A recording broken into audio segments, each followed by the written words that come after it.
सो केमती अच्छा पे भलरे अच्छा ना सेमती भलरे था स्वागत करुच्ची आप फेवरेट चैनल सुपर स्टडी को।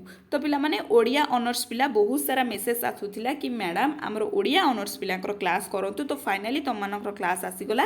एटा होची कोन पिलामाने ना +3 सेकेंड सेमिस्टर ओडिया ऑनर्स पिला पिलामानकर आपनकर यूनिट 3 कहार ना कोर पेपर 3 रो यूनिट 3 जोटी आपनक अछि पंचसखा साहित्य बलराम दास अछंती जगन्नाथ दास अछंती विशेष अध्ययन देखिए ये ठीक अच्छे आम सिलेक्टेड 1 मार्क 2 मार्क आ तो कही 5 मार्क आउ लंग क्वेश्चन बहुत क्वेश्चन और आंसर सहित मुझे आपको एग्जाम टाइम रे प्रोवाइड करदेवी ठीक अच्छे।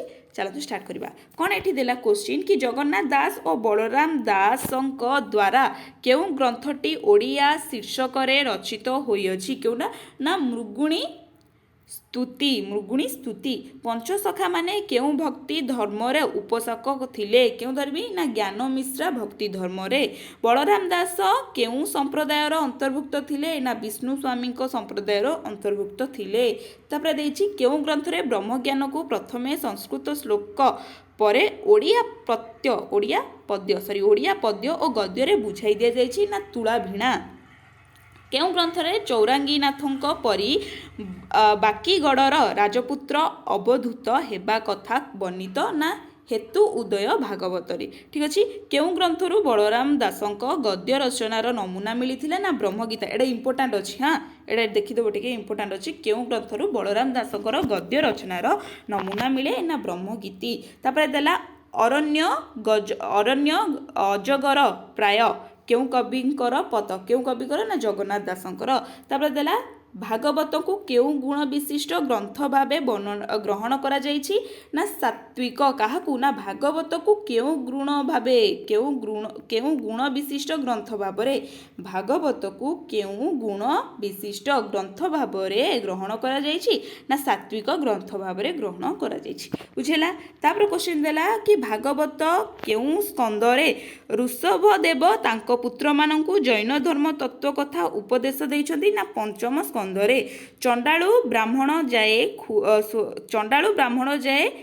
खुआखुई हेबे क्यों पुराण रे वर्णित ना लक्ष्मी पुराण रे जदु अवधूत संवाद भागवतर क्यों स्कंदरे वर्णित ना दशम स्कंदरे तुला को भिणंती जेसन से रूपे करिबा बखाण यह केउं ग्रंथरु गृहीत ना तुला भिणा यह द्वादश अध्याय विशिष्ट रचना यह शिव पार्वती को कुहा जाइछि एटा माने क्या कहुई ना शिव पार्वती को कहुई। भागवतर द्वादश स्कंद किए रचना करिसंती ना द्वारिका दास रचना करिसंती एटा टिके इंपोर्टेंट अच्छी मन रखिदेव हाँ। बलराम दास मंत्र कौन थिला ना कृष्ण मंत्र थिला जगन्नाथ दास मंत्र कौन थिला ना राम मंत्र थिला। पंचसखा क्यों राजांकर समसामयिक थिले ना प्रताप रुद्रंकर रुद्रदेवंकर कौन समसामयिक थिले। तापर देला अमर कोश गीतर रचयिता किए और यह केते अध्याय विशिष्ट ना यह बलराम दास एटा केते अध्याय मेंशन हेनी एटा टिके देखिबो केते अध्याय विषय एटा टिके देखिदेबो। तापर देछि वेदांत सार गुप्त गीतर रचयिता किए और यह केते अध्याय विशिष्ट ना बलराम दास एटा होची 32 अध्याय विशिष्ट। बलराम दास केउं ग्रंथरे बलराम लंका दर्शन वर्णना संगे संगे जगन्नाथंकर अवकाश वर्णना करिसंती ना बट अवकाश। तापर देखि एटा ग्रंथ पिला माने 32 ग्रंथ हबो एटा जो देइनी बलराम दास केउं ग्रंथरे एटा होची 32 ग्रंथरे बलराम दासंकर वर्णना संगे संगे जगन्नाथ अवकाश वर्णना करा जाइछि हैला एटा बट अवकाश होची वर्णना एटा बलराम दासंकर ग्रंथ ना होची 32 ग्रंथ बा 32 अध्याय ग्रंथ आमे कहि परिबा। तापर देइछि ब्रह्मांड भूगोलर रचयिता किए ना बलराम दास होचंती ब्रह्मांड भूगोलर रचयिता। तापर देला श्रीमद् भगवतर सारस्वत गुडी को बलराम दास केउं ग्रंथरे स्थानित करिसंती ना ब्रह्मांड भूगोलरे स्थानित करिसंती। ब्रह्मांड भूगोल ग्रंथटी केते अध्याय विशिष्ट ना 84 अध्याय विशिष्ट एटा इंपोर्टेंट अछि टिके देखिदबो। तापर क्वेश्चन कोन देला तापर देला भाव समुद्रर रचयिता किए ना बलराम दास होचंती भाव समुद्रर रचयिता। ଜଗମୋହନ ରାମାୟଣର ଅନ୍ୟ ନାମ କ'ଣ ନା ଦାଣ୍ଡି ରାମାୟଣ। ଏହା ମଙ୍ଗଳା ରାଗରେ ରଚିତ। ମଙ୍ଗଳ ବୃତ୍ତି ବା ଛନ୍ଦରେ ପ୍ରତ୍ୟେକ ପଦର ଅକ୍ଷର ସଂଖ୍ୟା କେତେ ନା 14। ବଳରାମ ଦାସଙ୍କର ବାଲିରଥ ପ୍ରସଙ୍ଗ କେଉଁ ଗ୍ରନ୍ଥରେ ଲିପିବଦ୍ଧ ନା ଭାବସମୁଦ୍ର। କେଉଁ ସମୟରେ ସାହିତ୍ୟକୁ ଓଡ଼ିଆ ସାହିତ୍ୟରେ ପଞ୍ଚସଖା ଯୁଗ ଭାବରେ ନାମିତ କରାଯାଇଛି। ଏଇଟା ମୋଷ୍ଟ ଇମ୍ପୋର୍ଟାଣ୍ଟ। 15,000ରୁ 1650 ସମୟରେ ସାହିତ୍ୟକୁ ପଞ୍ଚସଖା ଯୁଗ ଭାବରେ ନାମିତ କରାଯାଇଛି। ଶ୍ରୀ ଚୈତନ୍ୟ ଓଡ଼ିଶାର କେଉଁ ଧର୍ମର ପ୍ରଚାର ନିମନ୍ତେ ଆଗମନ କରିଥିଲେ ନା ଶୁଦ୍ଧା ଭକ୍ତି। ଧର୍ମ ଦୃଷ୍ଟିରୁ ପଞ୍ଚସଖା କେଉଁ ଉପାସକ ଥିଲେ ନା ସଗୁଣ ଓ ନିର୍ଗୁଣ ଉପାସକ ଥିଲେ। ପଞ୍ଚସଖା ଧର୍ମର ତ୍ରିବେଣୀ ତତ୍ତ୍ୱ କ'ଣ ନା ଜଗନ୍ନାଥ, ଯୋଗ ଓ ଜ୍ଞାନ ମିଆ ଭକ୍ତି। ତାପରେ ଦେଲା ପଞ୍ଚସଖା ଏକ ପ୍ରବଚନା କିଏ ଲେଖିଥିଲେ ନା ସଚ୍ଚିଦାନନ୍ଦ ମିଶ୍ର ଏହାକୁ ଲେଖିଥିଲେ। ପଞ୍ଚସଖା ପ୍ରବଚନ ନୁହେଁ କିଏ କହିଥିଲେ ନା କୃଷ୍ଣଚରଣ ସାହୁକୁ କହିଥିଲେ। ତାପରେ ଦେଲା ସଖାହୀନ ପଞ୍ଚସଖା କାହାର ରଚନା। ନଟବର ସାମନ୍ତରାୟଙ୍କର ରଚନା। ସାରଳା ଦାସଙ୍କ ପରେ କେଉଁ ବିଶିଷ୍ଟ ପୁରାଣକାର ପଞ୍ଚସଖା ଯୁଗର ପ୍ରାଣ ପ୍ରତିଷ୍ଠା କରିଥିଲେ ନା ସନ୍ଥ ବଳରାମ ଦାସ ଏବଂ ତାଙ୍କର ସମସାମୟିକ ସାଧକ କବି। ତ ପିଲାମାନେ ତମ ପାଇଁ ଏଇଠି ଗୋଟେ କୋଶ୍ଚିନ୍ ରହିଲା କି ସାରଳା ଦାସଙ୍କୁ କ'ଣ କୁହାଯାଏ ଆଉ ସାରଳା ଦାସ କେଉଁ ଜିଲ୍ଲାରେ ଜନ୍ମଗ୍ରହଣ କରିଥିଲେ। ଗୋଟେ କମେଣ୍ଟଟିଏ ମୋତେ କରିବ। ଠିକ୍ ଅଛି। ପଞ୍ଚସଖା କବିମାନଙ୍କ ମଧ୍ୟରେ କିଏ ବୟୋଜ୍ୟେଷ୍ଠ ଥିଲେ ନା ବଳରାମ ଦାସ। ରାଜା ପ୍ରତାପ ରୁଦ୍ରଦେବ କାହା ପ୍ରଚାରିତ ଧର୍ମ ଦୀକ୍ଷା ନେଇଥିଲେ ବା ସେ କେଉଁ ଦୀକ୍ଷା ନେଇଥିଲେ ନା ଗୌଡ଼ୀୟ ବୈଷ୍ଣବ ଧର୍ମର ପ୍ରବକ୍ତା ତଥା ପ୍ରଚାରକ ଶ୍ରୀ ଚୈତନ୍ୟ ଦେବଙ୍କ ପ୍ରଚାରିତ ଧର୍ମର ଦୀକ୍ଷା ସିଏ ଗ୍ରହଣ କରିଥିଲେ। ତାପରେ ଦେଲା ପଞ୍ଚସଖା ଆରାଧ୍ୟ ଦେବତା କିଏ ଥିଲେ ନା ଜଗନ୍ନାଥ। ପଞ୍ଚସଖା ଯୁଗର ରଚନାବଳୀ ମଧ୍ୟରେ କେଉଁ ବୈଶିଷ୍ଟ୍ୟ ନିହିତ ଥିଲା ନା ଯୋଗ ସାଧନ ନିହିତ ଥିଲା, ଆସନ ଥିଲା, ପ୍ରାଣାୟାମ ଥିଲା, ଯମ ଥିଲା, ନିୟମ ଥିଲା, ଇଡ଼ା ଥିଲା, ପିଙ୍ଗଳା ଥିଲା, ଷଡ଼ଚକ୍ର ଭେଦନ ଥିଲା, ଶୂନ୍ୟ ସାଧନ ଥିଲା, ମନ୍ତ୍ର ଥିଲା ଏବଂ ଯନ୍ତ୍ର ଇତ୍ୟାଦି ମଧ୍ୟ ସେସବୁ ଥିଲା।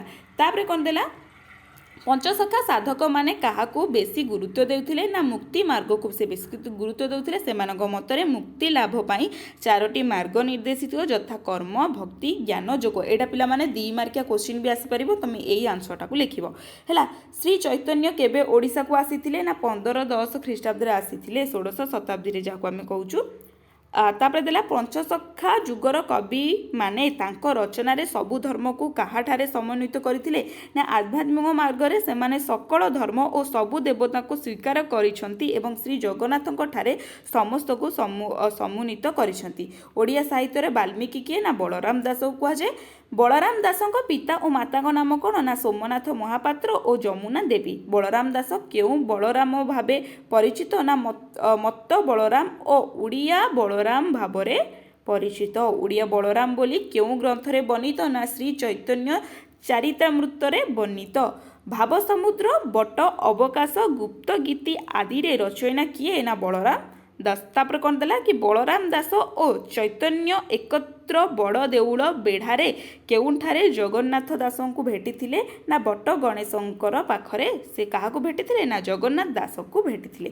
ତାପରେ ଦେଲା ଅତି ବଡ଼ି ଉପାଧି କିଏ କାହାକୁ ଦେଇଥିଲେ ନା ଶ୍ରୀ ଚୈତନ୍ୟ ଜଗନ୍ନାଥ ଦାସକୁ ଦେଇଥିଲେ। ଜଗନ୍ନାଥ ଦାସ ରାଧା ଅଂଶରୁ ଜାତ ହେତୁ କିଏ ତାଙ୍କୁ ସଖୀ ବୋଲି ସମ୍ବୋଧନ କରିଥିଲେ ନା ବଳରାମ ଦାସ ତାକୁ ସଖୀ ବୋଲି ସମ୍ବୋଧନ କରିଥିଲେ।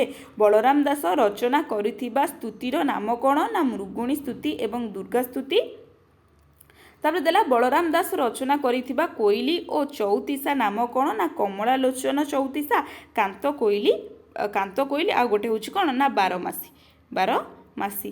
ତାପରେ ଦେଲା କ'ଣ ନା କେଉଁ ଭକ୍ତିମୂଳକ ରଚନା ବଳରାମ ଦାସଙ୍କର ଦ୍ୱାରା ସୃଷ୍ଟି ହୋଇଥିଲା ନା ଭାବସମୁଦ୍ର, ବଟ ଅବକାଶ, ପ୍ରଣସ ଚୋରୀ, ତାପରେ ବଉଳା ଅଧରିଆ, ବେଢ଼ା ପରିକ୍ରମ, ଭକ୍ତି ରସାମୃତି ସିନ୍ଧୁ ଇତ୍ୟାଦି। ତାପରେ ଏଠି ଆସିଲା ପିଲାମାନେ ଆପଣଙ୍କର 2 ମାର୍କିଆ ଯେଉଁଟାକି ଆପଣ 50ଟି ଶବ୍ଦରେ ଲେଖିବେ। ନେକ୍ସଟ ଯେଉଁ ଆପଣଙ୍କର 5 ମାର୍କିଆ ରହିଯିବ ଆଉ ଲଙ୍ଗ କ୍ୱେଶ୍ଚିନ୍ ରହିଯିବ ମୁଁ ଏଇଟା ଆପଣଙ୍କୁ ଏକ୍ଜାମ୍ ଟାଇମ୍ରେ ପ୍ରୋଭାଇଡ଼ କରିଦେବି। ଦେଖ ଏଠି ସବୁ ପିଲାମାନେ ତୁମେ ସ୍କ୍ରିନଶଟ୍ ନେଇଯାଅ, ନହେଲେ ଏଠି ଟିକେ ଲୋ ମେ ବି କ୍ୱାଲିଟି ଆସୁଥିବ, ମୁଁ ଆପଣଙ୍କୁ ଟେଲିଗ୍ରାମରେ ଅପଲୋଡ଼ କରିଦେବି। ତୁମେ ଏଇଟା ସ୍କ୍ରିନଶଟ୍ ନେଇ ଟିକେ ପଢ଼ିଦିଅ। ମୋ ଦେହଟା ଟିକେ ଭଲ ନାହିଁ, ଦ୍ୟାଟ୍ସ ୱାଇ କି ମୁଁ ତୁମକୁ ସରି ୟାର ଫୋନ୍ରେ କଲେ ହିଁ ଏଇ ପ୍ରୋବ୍ଲେମ୍ ହେଉଛି ମୋର ସବୁବେଳେ, କେଉଁଠି ହାତ ବାଜି ଯାଉଛି କଟି ଯାଉଛି ଛାଡ଼। एटा तो बोधे स्क्रीनशॉट नहीं जाओ पिलाने मो क्वेश्चन पढ़िबार पेशेंस मो पाखरे नाही तो आपण टिके स्क्रीनशॉटा नहीं जातु मो बहुत डल अच्छी मत भी फिल हो कि मुझे माने जी स्पीड रे पढ़ेबा कथा से स्पीड रे पढ़े पारनी तुम टिके पॉज कर दियो देन एटा बेसी नहीं आप 17-18टा बस 17टा क्वेश्चन ही आपको चाहिए पढ़ी पारि बट मो पाखे पेशेंस ना पढ़ा लगी मुझे लगातार आपन को 3टा वीडियो अबिका बनई सारे बिकज मो पाखे वीडियो ही ना तो मुझे अपलोड करने मु घरे भी नी बाहर भी थी दैट्स वाई कि मुझे पोस्ट कर पारे ठीक अच्छे आशा करुँच भिडियोटा आपको बहुत हेल्पफुल होती जदि भी हेल्पफुल होती लाइक कमेंट निश्चिंत करदे आम कोर 4 भी यूनिट 3 जल्दी अपलोड करदे ठीक अच्छे रही नमस्कार जय जगन्नाथ।